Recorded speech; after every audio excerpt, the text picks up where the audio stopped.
경탄을 넘어 순종으로라는 제목으로 같이 말씀을 나누겠습니다.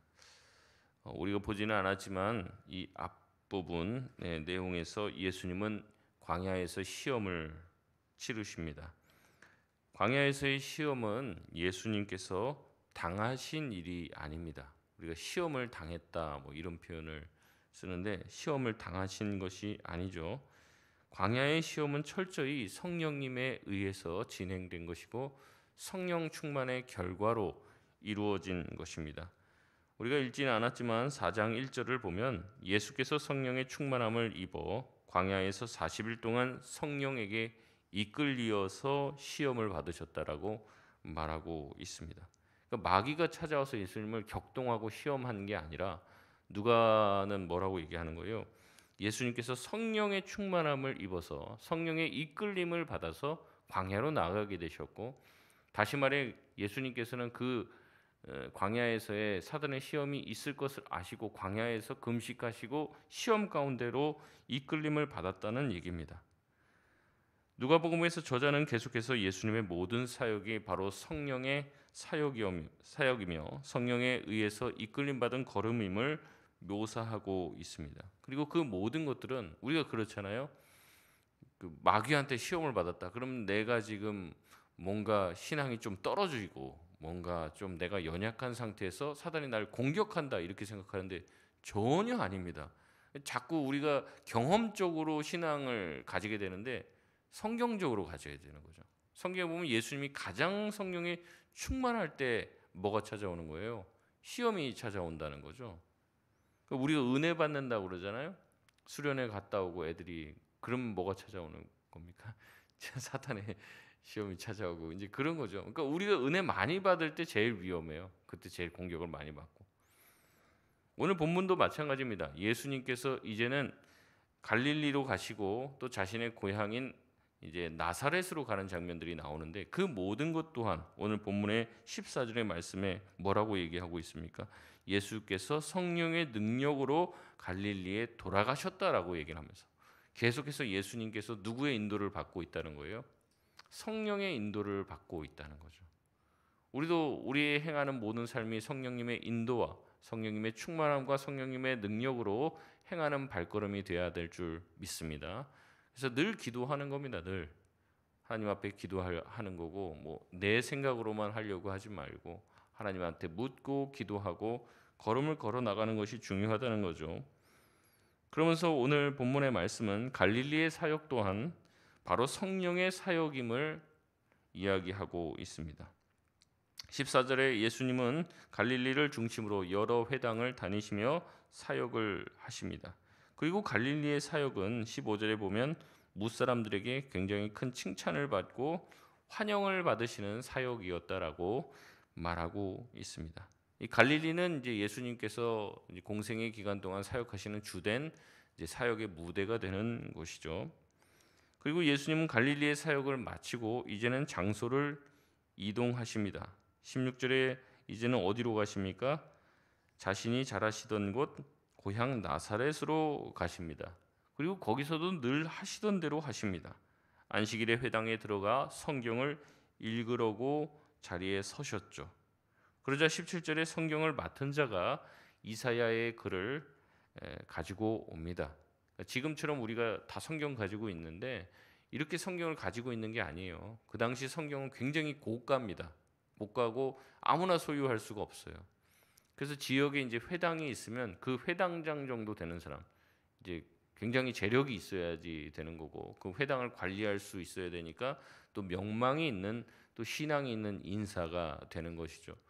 이제 두루마리로 돼 있는 성경을 가지고 있는데 이 두루마리 중에서 이사야의 글을 가지고 와서 예수님에게 준 거예요.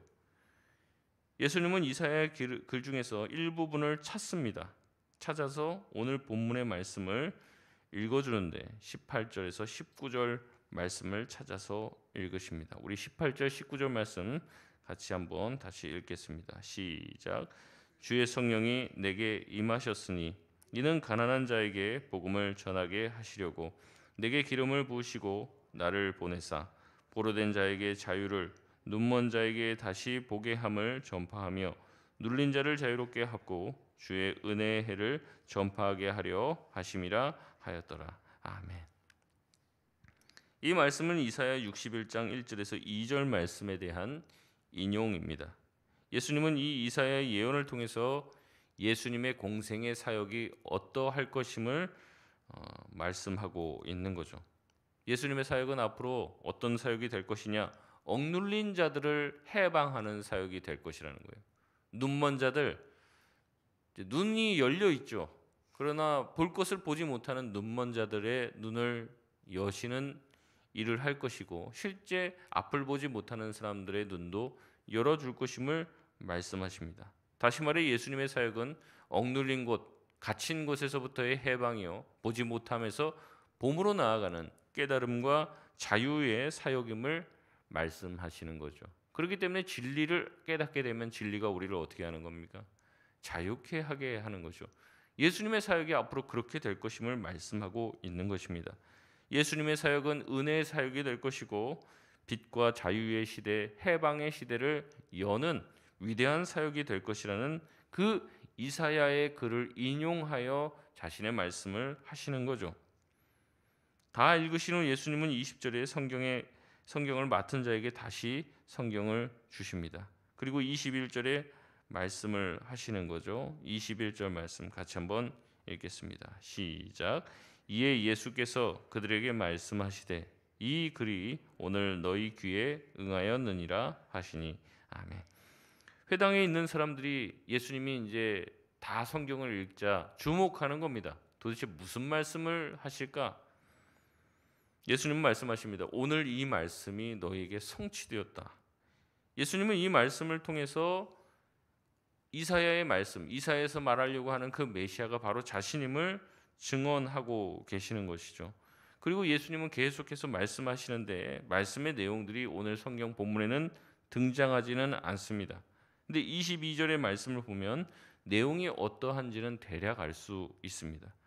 예수님께서 증언을 하시고 말씀을 하자 사람들이 어떻게 합니까? 예수님의 입에서 나오는 모든 말씀이 굉장히 어떤 말씀이었어요?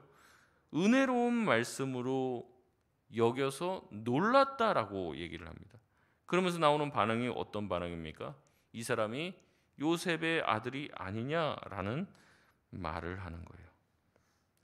그들은 먼저 예수님의 말씀에 놀랐습니다. 그러나 이 말씀이 은혜로 또 믿음으로 이어지지는 않았어요. 그들은 아마 어린 시절부터 예수님을 봤을 것입니다. 그렇기 때문에 예수님이 위대한 말, 은혜로운 말을 해도 어떻게 보면은 그게 좋게 들리지 않는 거예요. 이런 거죠. 어떤 이제 목사님이 이제 뭐 큰 교회 목사님이 되고 뭐 좀 한국교회 위대한 목사님이 됐는데도 불구하고 어렸을 때부터 그를 아는 사람들은 뭐라고 얘기하는 거예요? 그 옛날에 뭐 나랑 같이 뭐 도랑치고 가지 잡고 뭐 별볼 일 없는 사람이에요. 자꾸 이런 무시하는 마음이 든다는 거죠. 어떤 학자들은 의뢰로운 말을 놀랍게 여기는 것은 이들의 긍정적인 반응이었고, 뒤에 있는 이 사람이 요셉의 아들이 아니냐라는 말은 부정적인 말이었고, 이게 이제 그들 무리 안에 혼재되었다 이렇게 보기도 합니다. 근데 제가 보기에는 둘 다가 다 부정적인 반응이에요. 은혜로운 말에 의해서 놀랐다 이 말도 좋은 말이 아닙니다. 은혜로운 말을 했으면 은혜롭게 받으면 그게 좋은 거죠. 근데 은혜로운 말을 듣고 놀라는 거예요. 아니 저 사람 저런 말을 할 사람이 아닌데 너무 은혜로운 말을 하니까 거기 놀라면서 반감이 생기는 거죠. 그래서 뒤에 반응 또한 부정이 되는 겁니다. 아이고 얼씨구 뭐 아이고 그 내 어렸을 때 코 닦고 다니고 막 그랬던 애인데 뭐 아이고 은혜로운 말 하네. 그러면 엉덩이 두들겨주고 싶은 그런 마음, 무시하는 마음이 드는 거죠. 그러니 뒷말도 고울 리가 없습니다. 예수님은 이 반응을 보고 좋게 말씀하지 않죠. 예수님은 속담을 인용하십니다. 뭐라고 얘기하십니까? 23절의 말씀을 보면 의사야 내 자신을 고치라라는 속담을 인용하십니다. 이 말은요 굉장히 모욕적인 언사이고 속담입니다. 그러면서 예수님 말씀하십니다. 그들은 앞으로 예수님에게 뭐라고 얘기할 것이냐를 예견하시는데 이게 오늘 우리 번역으로 보면 잘 느낌이 잘 안 살아요. 이제 이게 뭐냐면 앞으로 그들이 앞으로 나사렛 사람들이 예수님에게 뭐라고 말할 것이냐면 예수님은 갈릴리 가버나움 이쪽에서 사역을 많이 하실 거예요. 그리고 나사렛도 거기서 멀지는 않습니다. 그럼 예수님이 갈릴리와 가버나움에서 사역하던 그 사역에 대한 내용들이 자신의 고향 나사렛 사람들이 듣게 될 것이라는 거죠. 근데 듣는 나사렛 사람들이 뭐라고 얘기하냐면, 야, 너희가 예수님 보면서, 야, 네가 가버나움에서 갈릴리에서 그렇게 위대한 일을 해봤다며, 야, 여기서도 한번 해봐봐. 여기서도 한번 해보면 내가 믿을게. 그렇게 얘기할 것이라는 거예요. 너네들이 나한테 그렇게 얘기할 거라는 거죠. 그러면서 의사야, 너 자신을 먼저 고쳐라. 그 얘기를 자신에게 할 것이라는 거예요. 예수님 말씀하십니다. 24절에 선지자가 고향에서 환영받지 못한다라는 그 말씀이 이제 그들에게 이루어지게 된다는 거죠. 그러면서 두 가지 이야기를 하십니다. 엘리야와 엘리사 이야기를 해요. 특별히 이 엘리야와 엘리사 이야기를 하면서 그들이 모욕을 느낄 만한 이야기를 합니다. 엘리야, 엘리사 그들이 다 존경하는 구약의 위대한 선지자들입니다. 근데 엘리야가 베풀었던 그 은혜, 이스라엘에 많은 과부가 있었는데도 하나님께서는 오직 엘리야를 누구에게 보냅니까? 시돈 땅에 있는 사렙다의 한 과부의 집에 보내어 그를 먹이시고 입히셨다는 거예요. 이스라엘에도 과부 많은데 이방 땅으로 보내셨다는 거죠. 그래서 이방인을 채워주시고 이방인을 먹여주셨다는 거예요. 어디서 환영받지 못하니까요. 고향에서 환영받지 못하니까. 자기 민족에게 환영받지를 못한단 말이죠. 엘리사도 마찬가지입니다. 이스라엘 온 땅에 나병 환자가 그렇게 많았는데 엘리사가 고친 나병 환자는 누굽니까? 적국 땅에 있는 수리아 사람 나아만. 이방인을 고쳤다는 거예요. 엘리사도 누구에게 환영받지 못했습니까? 자기 고향에서 환영받지 못하는 거예요. 이스라엘의 선지자인데도 이스라엘 사람들한테는 항상 배척받았습니다. 아합 왕한테 배척받고 항상 죽일 위험에 죽음의 공포 속에서 살았던 사람들이라는 거죠. 다시 얘기하는 겁니다. 너희들의 조상들이 그렇게 하나님이 보내신 선지자들을 배척하고 그들의 말씀과 가르침을 받지 않았던 것처럼 그들의 후손인 지금 유대인들 또한 하나님이 보내신 메시아를 받습니까? 안 받습니까? 안 받는다는 거죠. 배척한다는 거죠. 거꾸로 돌려주는 거예요. 예수님은. 너네들이 나한테 여기서 한번 위대한 일 해봐. 딴 데서도 했다며. 그러면서 자기를 이렇게 이상한 눈으로 바라보면서 아마 예수님이 위대한 일을 하면 그럴 거예요. 다시 해봐 한번. 한번 할 수 있는 거 또 해봐. 이런 식으로 조롱하듯이 대할 것이기 때문에 예수님은 거기서 아무 일도 하고 싶지 않으셨던 거예요. 어차피 해봤자 믿지 않는다니까요. 제가 예전에도 한번 설교할 때 말씀드렸을 겁니다. 어떤 분들은 보여주면 내가 믿겠다. 보여주면 믿느냐? 그렇지도 않아요. 해봐, 또 해봐, 또 해봐, 또 되는지 봐봐. 아, 우연이겠지. 또 해야지. 그게 진짜 능력이지. 이런 식으로 비아냥거린다는 거죠. 우리가 기도 응답 받았다고 누구에게 간증하면 그거 받아들이질 않아요. 아, 그럼 엄마 기도 응답 받았으면 또 기도해봐. 그거 또 되겠네. 이런 식으로 비아냥거리고 우스꽝스럽게 만든다는 거죠. 예수님은 그 말씀을 하고 계시는 겁니다. 너희들은 원래 천성이 그렇다. 너희들 민족 정신이 그런 정신이다. 하나님께서 보내신 선지자를 자꾸 내쫓고 배척하고 죽이는 것. 나사렛 사람들 또한 예수님을 인정하지 않을 것이라는 거예요. 이스라엘에 있는 많은 백성들이 주님께 돌아오고 예수님을 인정하고 예수님을 받아들이고 믿고 생명에 이르는데 오히려 나사렛 사람들은 예수님을 믿지 않고 예수님을 배척하게 될 것이라는 거죠. 이 말씀을 들은 나사렛 사람들에게는 깨달음이 있었어야 되는데 나사렛 사람들은 이 말을 듣고도 반응이 여전합니다. 그들은 예수님이 말씀하시는 바를 알아들었을까요? 못 알아들었을까요?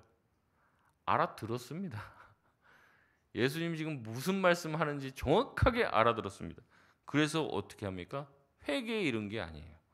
28절, 29절 말씀 우리 같이 한번 읽겠습니다. 시작. 회당에 있는 자들이 이것을 듣고 다 크게 화가 나서 일어나 동네 밖으로 쫓아내어 그 동네가 건설된 산 낭떠러지까지 끌고 가서 밀쳐 떨어뜨리고자 하되. 아멘. 그들은 예수님의 말씀을 정확하게 알아들었습니다. 나 욕하는 건 참아도 우리 엄마 욕하는 건 참지 못하듯이 그랬는지 모르지만 자신의 고향을 조상들을 모욕하고 자신들을 향해서도 똑같은 말을 하는 예수님의 말을 정확하게 알아듣고 예수님께서 하신 위대한 말, 은혜의 말씀을 그대로 받아들이지 않고 비판적으로 받아들인 그들을 향해 예수님은 아무것도 보여주지 않고 너네들이 그런 부모들을 따라서 그런 조상들을 따라서 너희들도 여전히 그러하구나라는 말을 하자. 그들은 돌이키고 회개하는 것이 아니라 오히려 화가 나서 예수님을 끌고 가서 낭떠러지에서 밀어뜨려 죽이려 했다는 거죠. 여러분 이 모습이 꼭 무슨 모습과 똑같습니까? 마지막에 예수님이 십자가에 달리시는 모습과 똑같죠. 오히려 빌라도는 얘기합니다. 너희들의 왕이다. 유대인의 왕이다. 이렇게 얘기하지만 우리의 왕이 아닙니다. 그를 십자가에 못 박으십시오. 누가 얘기한 겁니까? 유대인들이 얘기하는 거예요. 그들을 구원하기 위해 하나님은 아들 예수 그리스도를 보내주셨는데 그들은 오히려 예수님을 십자가에 못 박는 것이죠. 마음은 찔렸지만 회개에 이르지 못합니다. 그러니까 마음 찔리는 말씀을 들으면 그거를 통해서 회개에 이르러야 되는데 쉽게 말하면 이런 건 목사님이 또 오늘 내 얘기 하시네 그러면서 화가 나는 거예요. 그래서 저를 밀어뜨리려고 합니까? 계단에서 밀면 안 되는데 이제 그런 마음을 가지게 되는 거죠. 항상 찔림은 항상 회개에 이르게 해야 되는데 그러지 못하는 거예요. 화가 나는 거죠. 그래서 그 말씀을 듣고 싶지 않아 하는 겁니다. 말씀을 맺겠습니다. 우리의 마음을 돌아보시길 바랍니다. 주님의 말씀을 통해서 우리는 회개에 이르고 순종에 이르고 있습니까? 아니면 그 말씀이 싫어서 반대하고 분노하고 배척하는 모습을 가지고 있지는 않습니까? 성경에서는 항상 그래요. 같은 말씀을 들어도 누군가는 회개하지만 누군가는 그 말씀을 하는 사람들을 돌로 쳐 죽이려고 한다는 거죠. 말씀의 순종함을 받으시길 바랍니다. 마음을 옥토와 같이 새롭게 기경하시기 바랍니다. 옥토가 되지 않는 한 아무리 좋은 씨가 떨어져도 열매 맺고 결실하지 못합니다.